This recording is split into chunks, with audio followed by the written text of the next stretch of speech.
ডুয়ার্সের বিখ্যাত একশৃঙ্গ গন্ডার একদম দুহাত দূরে দাঁড়িয়ে আছে আর ময়ূরের দল আনাগোনা করছে সামনে দিয়ে।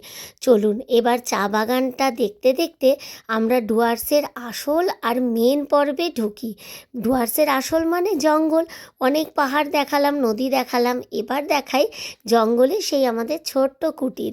এটা ডুয়ার্সের গেট নাম্বার 2, এর পাশে একটা ছোট্ট হোমস্টে। এই হোমস্টেটা যদি কেউ থাকতে চান তাহলে অবশ্যই যোগাযোগ করতে পারেন।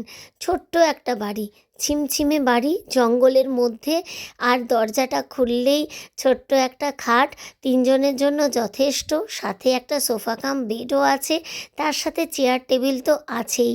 ভীষণ সুন্দর জঙ্গলের মধ্যে বাড়ি। এই সমস্ত হোমস্টেগুলো বিশাল আলিশান হয় না, কিন্তু ভীষণ আন্তরিকতা ছোঁয়া দিয়ে হয়। এই যে প্রাচীরের ওই পাশ দিয়ে সাফারির গাড়িগুলো চলে যাচ্ছে, আর ঠিক এখান থেকেই শুরু হচ্ছে সাফারি পয়েন্ট। বসার জন্য একটা ভীষণ সুন্দর ছোট্ট জায়গা ছিল।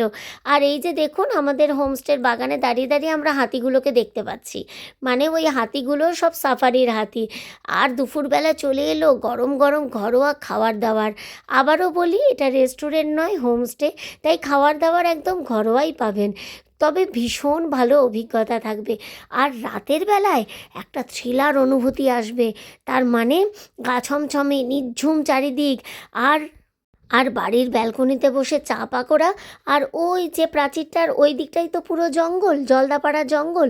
সেই জঙ্গলে কিন্তু সার্চ লাইট দিয়ে দেখলে চোখাচোখি হয়ে যেতে পারে একশৃঙ্গ গন্ডার, হাতি, হরিণ, বিভিন্ন জন্তু জানোয়ারের সাথে, আর চিতাবাঘও আসতে পারে।